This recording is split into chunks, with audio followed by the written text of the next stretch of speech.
اهلا وسهلا لكل واحد بشاهدنا وكل واحد وكل متابع جديد معنا في قناتنا.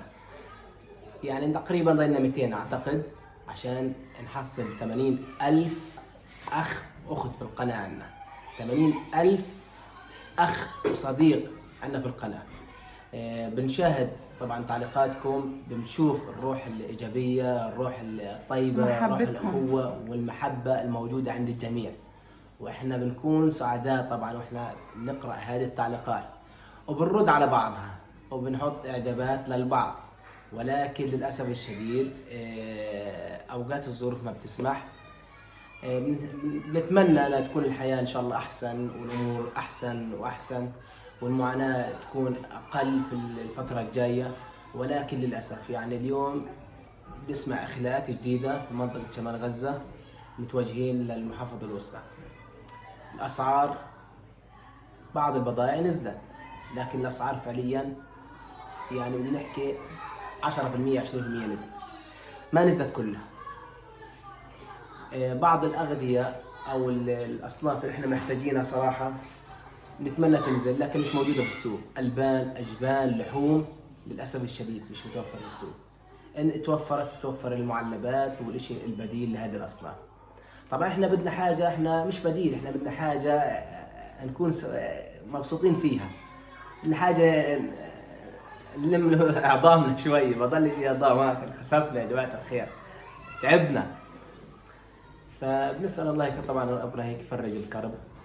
اليوم كانت طبعا المبادرة الخيرية اللي بدنا نقوم فيها، ولكن بعد التواصل مع المخيم اللي حنكون بكرة مستضافين عنده تبين عندهم توزيع لمبادرة أخرى، عندهم سقيا ماء وعندهم مبادرة ثانية.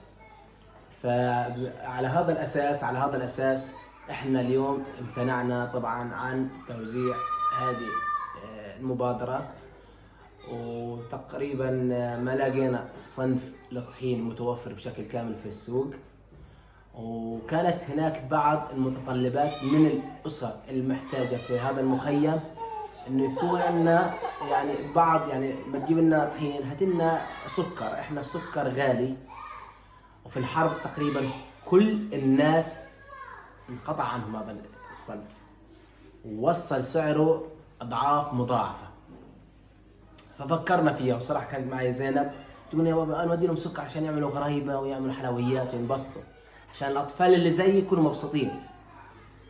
فاحنا عملنا اعاده نظر، دخلت السوق صح الصنف برضه ضعيف فيه. حاولنا قدر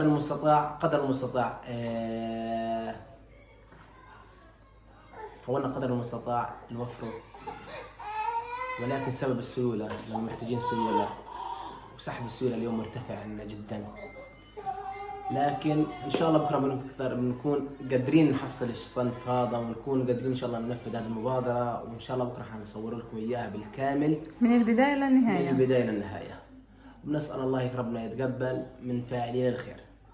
طبعا حلقه بكره حتكون مهمه لكل واحد بيشاهد قناتنا، عشان هيك لازم تشاهدوا وتشيروا فيديو بكره المبادره لكل حبايبكم حتى يشوفوا كيف الفرحة بعيون الناس. 20,000 مشترك نصل 100,000 عشان نطلع معاكم بث مباشر ونجاوبكم على كل الاستفسارات، لأنه أي شغلة بسيطة كانت بتفرح الناس، هم عن جد بحاجة لهيك إشي.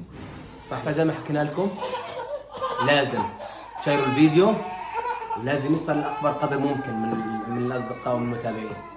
احنا محتاجين إخوة ومتابعين جداد يجوا يشوفوا معاناة غزة، معاناة اللي بتعيشها أكثر من 2.5 مليون 2.5 فلسطيني غزاوي.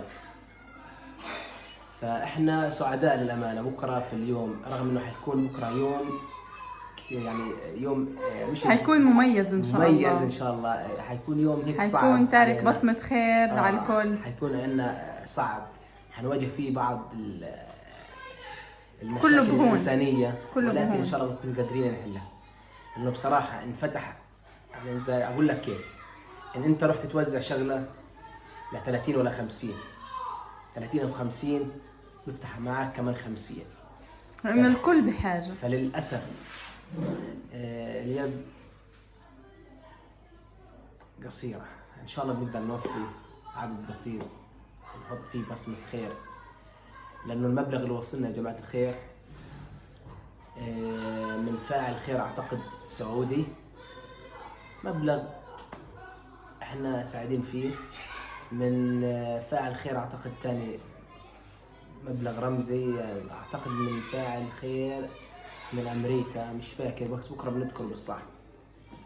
وأختنا والعزيزة على راسنا الأستاذة وصديقتنا أختنا الغالية أم صالح من أمريكا. كل الاحترام لإلكم ولدعمكم، وإن شاء الله يا ربي بميزان حسناتكم وربنا يتقبل منكم إن شاء الله يا رب.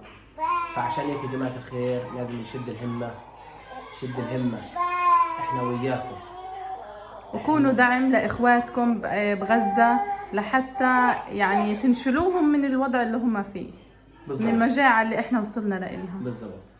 وإن شاء الله الأيام الجاية تكون أيام خير، ونشارك إحنا وياكم أفضل الأيام، وتشوفوا أهل غزة على حقيقتهم كيف هم وكيف كرمهم. بالضبط. أهل غزة أهل كرم يا جماعة الخير، مش إحنا أغلب الشعب أصبح مجوع من الوضع اللي إحنا بنعيشه، من إغلاق المعابر إلا لا.